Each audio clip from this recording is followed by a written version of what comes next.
Should you do keto again? Should you do intermittent fasting or alternate day eating again? Should you do your juice cleanse again? Should you do your 8-pack abs YouTube videos again?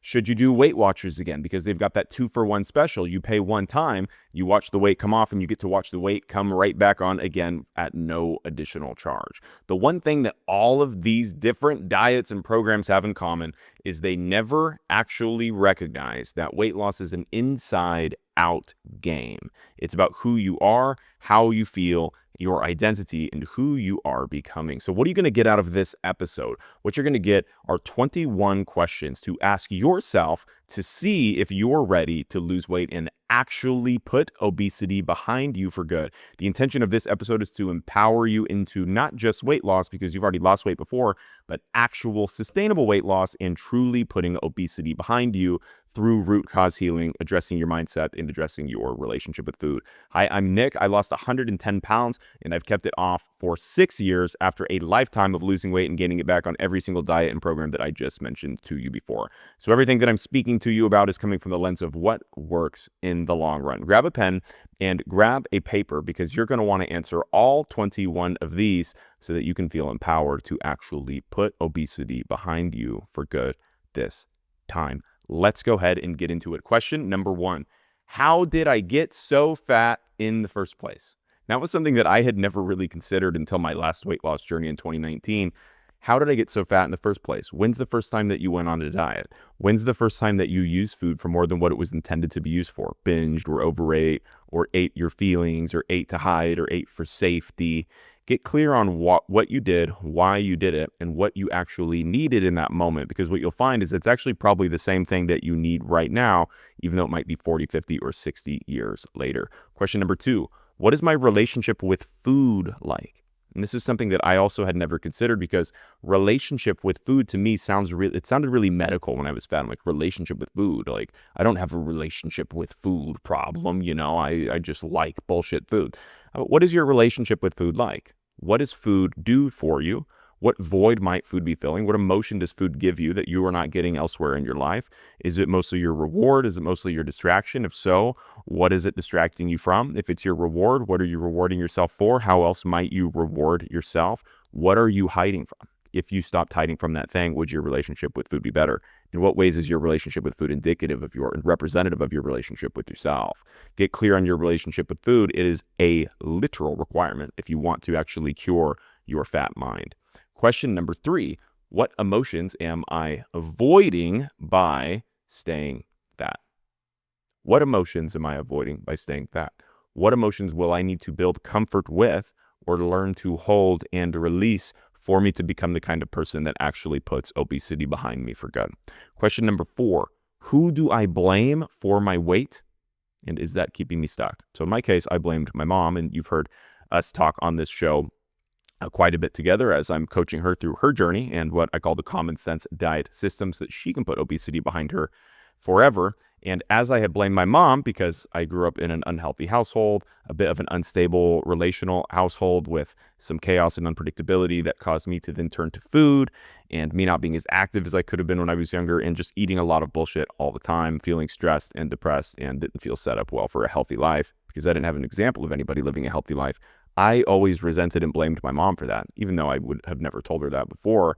And by me blaming and resenting her, she's in the jail cell of my blame, and I'm the prisoner, I'm the prison guard holding the key. So I'm actually in that same prison. And it wasn't until I had truly actually forgiven her that I had experienced true freedom and actually a much better relationship with her and myself that lets me losing weight and keeping it off forever. So who are you blaming? And recognize that even though it might be their fault, right? It might not be your fault that you're fat. It might not be your fault that you have this lack of emotional regulation and use food to feel better or hide or reward yourself. Or you might even call yourself a food addict, right? That's kind of up for debate whether or not that's even real. But whatever it is, it might not be your fault, but it is your responsibilities. So that's something that you can say is, it's not my fault, but it is my responsibility. Fault and responsibility don't go hand in hand, and it fucking sucks, but that just is the way the world works. It's radically honest, and the sooner you get to the radical honest truth, the sooner you can actually put obesity behind you. So how would you benefit from forgiving this person, and what can you do to truly forgive them? They might even be dead, right? It might be your parents or your grandparents that aren't here anymore. What can you do to truly forgive them? And if you forgave them, how different would you feel? Question number 5, What did not work about my previous approaches? So what diets had you done before? Like, get real on this. How many times have you said that you were going to lose weight? How many times have you said you were going to restart tomorrow or Monday? For me, I guesstimate about 300, and people go, well, that's not even possible. Yeah, it is, because it was literally every day for years. And so it was much more than that, actually. But at the minimum, it was every Monday for years. So at least hundreds of times did I at least tell myself that I was going to restart. For many of you, it's been 20 years of telling yourself every day, every Monday. So you're at multiple thousands of times. How many times have you actually lost weight for more than a couple weeks? So let's say a substantial amount of weight, 10, 20, 50, 100 pounds or more for some of you. What worked and what did not work about those approaches? The reason that you need to ask yourself this question is because we don't want to try the exact same thing that didn't work for us before and think that this time it's really going to work, because things are different. The healing is when we start recognizing the patterns of what didn't work and then making the corrections to make these things actually sustainable. Typically, what doesn't work is that we're trying to lose weight more than we are trying to live healthy lifestyles and actually be healthy people. Typically, what's not working is we're changing the foods that we're eating, but we're not changing and addressing or getting clear on the reasons why we ate those foods in the first place. I'm sure that you resonate with that. Still crazy to me that people don't really talk about that in that way on the internet very often. Question number 6 is, do I want to lose weight or do I want to be a healthy person? Would you rather be a healthy weight or be a healthy person? And that can be the same thing, right? Would you rather be 160 pounds, or would you rather be 160 pounds and feeling great and feeling amazing and glowing and looking people in the eye and standing straight and getting what people sometimes mislabel as skinny privilege, but it's actually just that you put a lot of work into yourself and feel more deserving of the respect of other people because you're not sabotaging yourself with food and quitting your diet and restarting every single day and every Monday, start of the month, start of the year? Would you rather live a healthy lifestyle or be skinny? Like, really sit with that, because the moment that you stop trying to be skinny and you start actually building a healthy lifestyle for yourself, where you're walking every day, doing some kind of other movement 2 days a week, eating go-to meals that are quick to make, that you like the taste of, that are whole, real, and natural foods, right? Things become more sustainable and more lifelong and more long-term for you when you start focusing on the lifestyle. You cannot diet forever. You can't, right? But you can prioritize your health forever. So as soon as you start dieting yourself to weight loss, you're kind of already screwed, because you're thinking there's going to be some transitionary plan when you finish the diet to, figure out how to keep it off. But that's not actually real. That's where you fucked up in the past, right? That's where I fucked up my entire life. The truth is that when you start living a healthy lifestyle, instead of trying to lose weight, losing weight will be the result of your lifestyle. You think that you need to lose weight to be healthy. The truth is that you need to be healthy to lose weight. You can be healthy forever. You cannot lose weight forever. So would you rather lose weight, or are you willing to put the focus on actually living a healthy lifestyle and being a healthy person? And that means you're probably going to lose weight a little slower, like 1.5 to 2 pounds a week instead of 3 to 5 pounds a week or more, doing alternate day eating or extreme fasting or juice cleansing. Question number 7 is, what is my pattern? What is the point when I typically quit?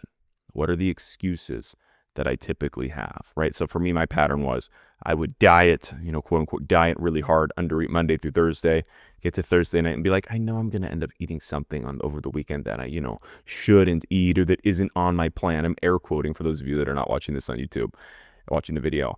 But if I already know that it's going to happen, I might as well just do it right now. And I've already lost, 4 pounds in the last 4 days, and some of it's water weight, but that's fine. And my goal is only 2, so I have a little bit to spare, so I can change the food. And I've noticed this pattern, but I wouldn't actually notice that I was in the pattern until it was over. So I would then give in, quote unquote, give in to this pattern without even having the recognition that I was in it. So I was not able to bring mindfulness to that moment because it was so mindless and so automatic. So what is your pattern? What is the point when you typically quit? Write that down. Like, write all of these down on a piece of paper so that the next time you're there, you have the awareness that you're in the pattern and can make a conscious choice to break it and actually say to yourself, this is the point when I keep fucking up. This is how I got here. This is what I'm going to do different this time because I'm fed up and I'm going to change my life right now. This is my opportunity right now to break this pattern. Question number 8, what is the biggest excuse I fall back to?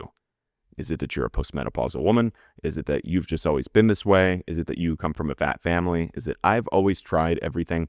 Whatever your biggest excuse is it I'll just go back to keto or I'll start on Monday. Whatever your thing is, just write that down and imagine that you were your own coach. How would you coach yourself through that excuse? And is the excuse actually true? Like, if it's something like, I always quit, so why even try? Well, like, that's true. You do always quit, right? So we want to get to the radical honesty. What is something that you can say to encourage yourself?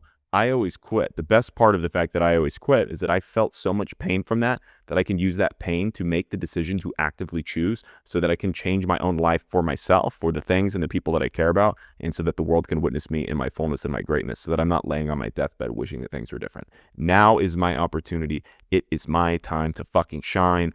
Let's go. Question number 9. In what ways is being fat serving me? This was this was the hardest question for me to sit with in 2019 on my last weight loss journey ever. In what ways is being fat serving me? So for me, a lot of the reason why I initially wanted to lose weight was I felt really lonely. I didn't feel a lot of confidence to be in a relationship when I was super fat. So the way that being fat was serving me was I had a huge fear of rejection. Like, going and asking out a woman was so scary to me. And when I was fat, I wouldn't even do it. So the way that it was serving me was it gave me a great reason to not even expose myself to the fear of doing that thing. For you, it might be like, I'd love to get that job. I'd love to get married, but I'm going to lose 20 pounds first. It might be, but getting married is scary, right? Being seen, being vulnerable with somebody else, a connection with someone like that could be really scary if it's not something that you're used to. It could be, I'm going to get that job. I'm going to apply to that job, but I need to get to a better weight first. I'm going to start posting on social media, but I'm going to get to a healthier weight first. Posting on social media is scary. Applying to a new job and interviewing is scary. And a lot of the times being fat protects us from the thing that we find to be scary. So in what ways is being fat serving you? Pausing this episode because I've got an ask for you as the listener. If you would leave a review on Spotify, Apple, or even a subscribe if you're watching this on YouTube, that would go a really long way in helping me get this content out to other people that are struggling with obesity that deserve to know sustainable weight loss is possible. Please, thank you, and I would love you forever. Let's get back to the show. Question number 10 is, do I trust myself?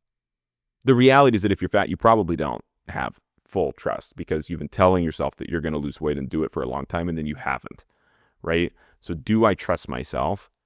In what other areas of life do I not trust myself? So I'm out of integrity with my weight. I'm out of integrity with my health. Where else in my life am I out of integrity? You recognize that all these things are very connected. I'm out of integrity with my sleep schedule. I'm out of integrity with work. They think that I work 40 hours a week, but I actually work 22 because I work from home, and like there's a lot of breaks. And like if I worked more, I would do better. I would make more. I would feel better, but I'm not going to do that because it's, I'm just doing what I can, and nobody knows that, but everybody else is doing that too, and I'm just a middle of the road person. Like where else are you actually out of integrity where you're telling yourself that you're doing something or somebody else believes that you're doing something that you're actually not doing?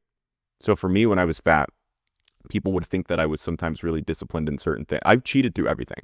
So I would get good grades in high school, college.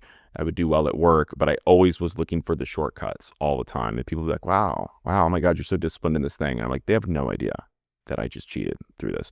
They had no idea that I just stole that other kid's homework and literally took a picture of it on my camera or my phone and then went home and then copied every single part of it. And then, so do I trust myself? Absolutely not. Because there's this whole side of me that other people, that I'm just lying. Right. And I also lie to myself and I tell myself that I'm going to restart. But when I actually sit with that, I know that I'm not going to. And the question then becomes, how can I build self-trust? If I was to trust myself, what would be different about my life? If I became the kind of person that said I was going to do something that actually did it, how would that change the way that I walk, talk, feel, move, speak? How would that change my aura, my vibe, my vibration? How would that change the way that other people want to be around me? How would that change my income? How would that change my sex? How would that change the way that I look my woman in the eye when I'm experiencing intimacy with her if I had full trust? And would they trust me more? Yes.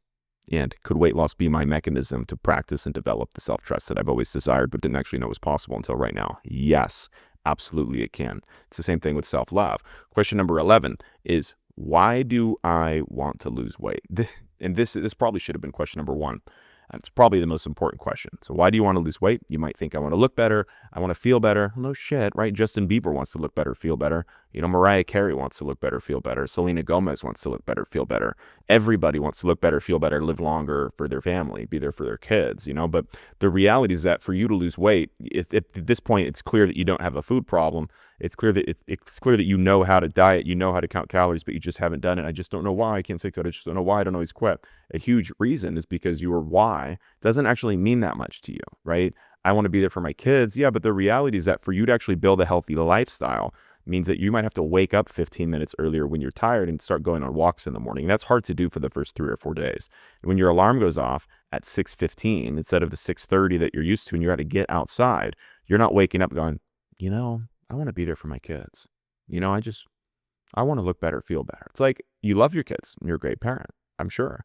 And yes, you want to look better, feel better, but that's not so in your face that you actually feel it in the day to day. So you need something that's like a throat punch when you say it. It's like a soul calling why. For me, I pictured myself looking my future sons and daughters in the eyes and telling them that they can be anything that they want to be. And they're looking back up at me and I'm like 300 pounds, driving a shit car because I never had the balls to go for what I really wanted in life, in a just like subpar or worse relationship because I didn't have the courage to go after and create and build the life in the relationship that I wanted, to attract the woman of my dreams, to lead her and lead our relationship in a way that was actually great for kids to grow up in. So I'm just living in this whole life that I built for myself. And then I feel guilt that I don't actually want to be living in this life the way that I am because I have these kids and I'm like stuck in this, like, oh my God, what am I doing? I've never tell anyone how sad I am, but I really fucked myself and I picked the wrong team. I pictured that whole life for myself and I went, oh my God, that is a why. Like, that is a why. I don't want that. What I do want is blank. And then I had the same conversation, but imagine it, the miracle outcome of exactly how I wanted to live. And it becomes so connected to that and still am, that there's no world where that is not my reality. I refuse for that to not be my reality. And then I would wake up and I would say it to myself in the mirror and I would video myself talking about it. I'd write it down, journal about it. I am becoming. This is who I am. This is my why. This is important to me because every single thing I'm looking for is in the journey of becoming the person that gets clear on how I got to this place in the first place so that I can better my life and everything around me and everything that I care about, to get rid of the food noise and the 99% of thinking about food and thinking about cravings, wishing that I could just lose weight and to actually put obesity behind me so that I can move on with my life and have better problems, so that I do not pass these problems down to my children so that they have to deal with all the same bullshit that I'm dealing with right now that my mom dealt with before. I refuse. This dies with me. That's something I would wake up and feel really connected to regardless of how tired that I am. So what is your why? And is it really the deepest why, or is it just a surface level why? Question number 12. How much of my time do I spend wishing that I wasn't fat? I sometimes say 99%. That's a gross exaggeration. It's not literally 99%, but when it comes down to when I was fat, every single thing that I would do, I would kind of look at life through the lens of the insecurity that I felt in my body and the lack of control that I felt around food and the control I felt like food had over me. So sex became, I want to keep my shirt on, or how am I going to keep it up? How am I going to keep it going? How do I look? My gut's hanging down on, or my arms are sore. I can't hold myself up, right? So I couldn't really enjoy and be fully present in that moment. Hanging out with my friends became like, oh, why are, I'm going to drink this alcohol because it makes me feel more confident, or it became, oh, we're always out eating and eating kind of stresses me out. And I'm like, okay. And then it would be guilt tied to the food. So food became calories. I wasn't really even present. So even though I wasn't necessarily thinking about weight loss in those times, it actually consumed everything, right? Work became, I don't like this job, but I need to get to a better weight so that I could look better, feel better in the interview and present better so that I can get a better job. So it was actually the thing that was in the way of everything. So that's why I say 99%. But how much of your time do you spend wishing that you weren't fat?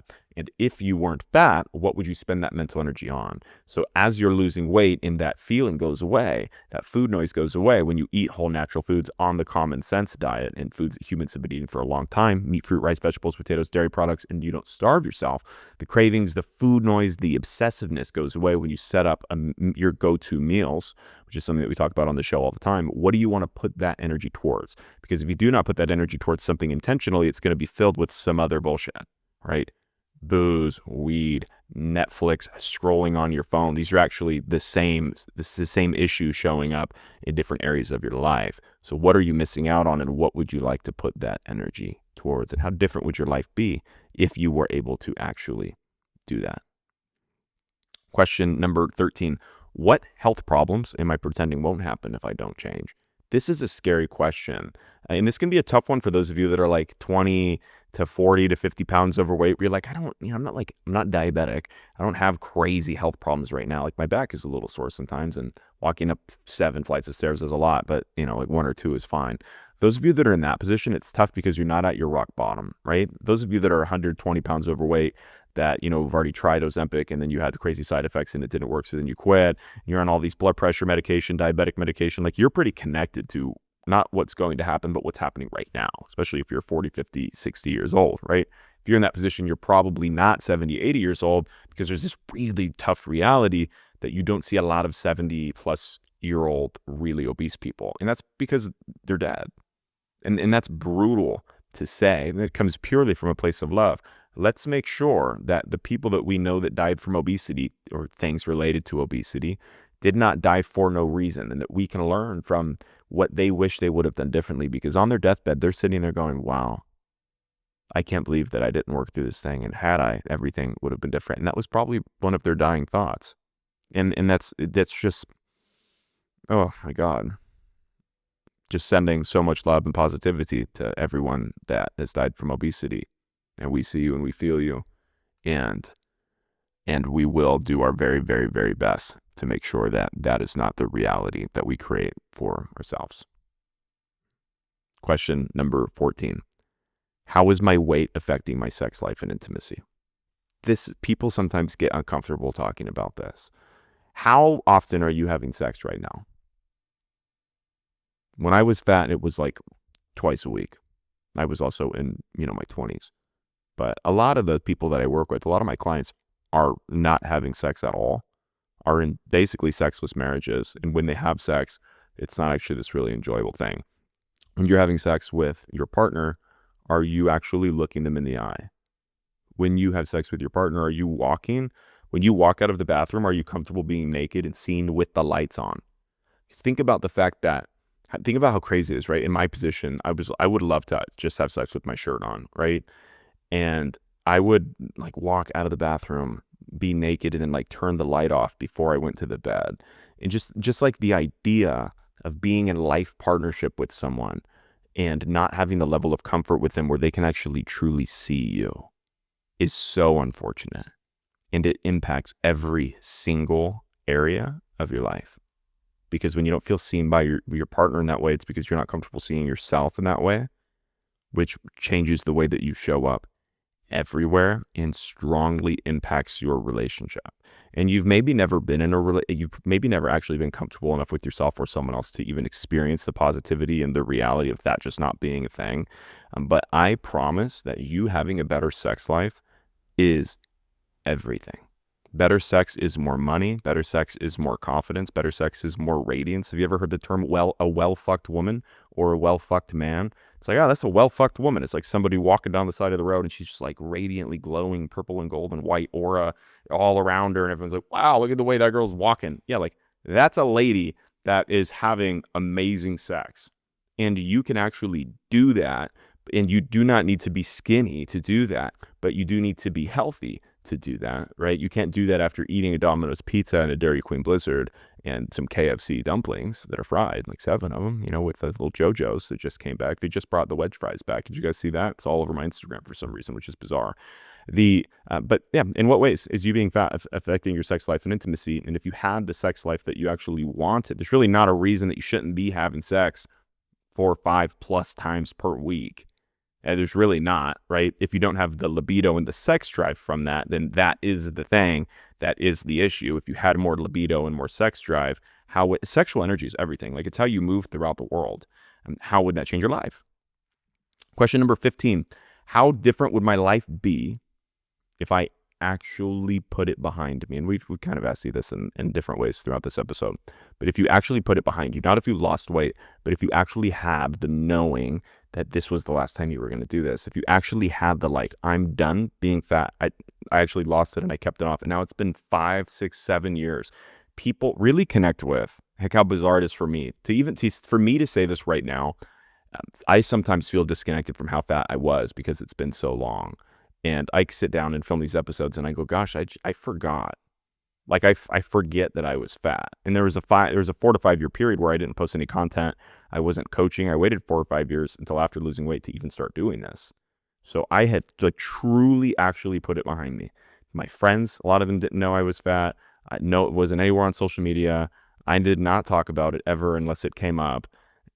I would be, dating someone for a month before it ever even came up that I used to be fat. And it's like, really imagine that, like being to the point where you don't act fat, you don't have weird things around food. You're not like thinking about you're not asking how many calories are in the, Caesar dressing and asking for the light Caesar dressing on the light Caesar salad with half croutons because, it's your weight loss food that you don't even like with a side of broccoli. It's like all that shit, all the halving the burgers and taking the top bun off, like all that just gone. What would really sit with that actually being your reality? Really sit with walking through a park and it's 80 degrees outside, you're not sweating through your shirt, you're holding hands with a beautiful person, maybe your current partner, and you're both healthy together. You bend down to pet somebody's dog and your back doesn't hurt and you're able to stand up without going, oh. Imagine bending over to brush your teeth. Bending over to brush your teeth. Imagine bending over to tie your shoes without having to take a huge breath first. And imagine not even thinking that it was cool to not do that because you're so far removed from it that you forgot it was ever even a thing. That's what we're working towards. You notice what I didn't say? Imagine seeing 160 on the scale. Who gives a fuck? You're never going to get to 160 on the scale by trying to imagine 160 on the scale. You're going to need to imagine the lifestyle and the reason why being 160 on the scale is so important to you. How different would your life be if you actually put it behind you for good? Question number 16.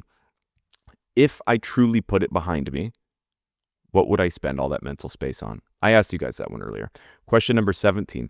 If my kids or my future kids modeled my current behaviors, would I be proud? If your kids or future kids were your weight, would you feel proud of them?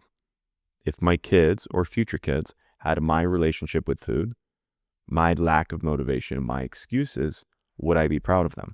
And for a lot of you listening to this, a lot of people have already kind of fucked up their kids, right? And now we're like, okay, well, how do I unfuck my kids? I want to help my kids, because I don't want my kids to be fat. They already are, or they're going in that direction. I see a lot of that in them. How can I help them?